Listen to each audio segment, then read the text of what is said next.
दोस्तों, न्यूजीलैंड के खिलाफ दूसरे टी20 मैच में 5 विकेटों से शिकस्त के बाद पाकिस्तान के कप्तान सलमान अली आगा ने प्रेस कॉन्फ्रेंस में एक ऐसा बयान दिया जिसने सबको शर्मसार कर दिया।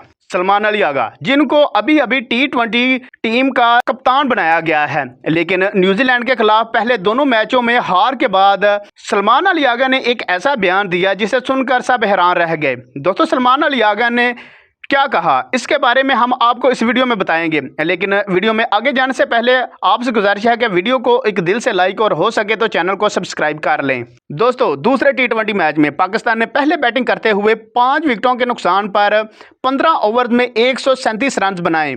याद रहे कि बारिश की वजह से यह मैच 15-15 ओवर का कर दिया गया था, लेकिन जवाब में न्यूजीलैंड की टीम ने यह टारगेट 13वें ओवर में 5 विकेटें गंवाने के बाद हासिल कर लिया और 5 विकेटों से दूसरा टी20 मैच अपने नाम करने के बाद न्यूजीलैंड अब 5 टी20 मैचों की सीरीज में 2-0 से आगे चल रहा है।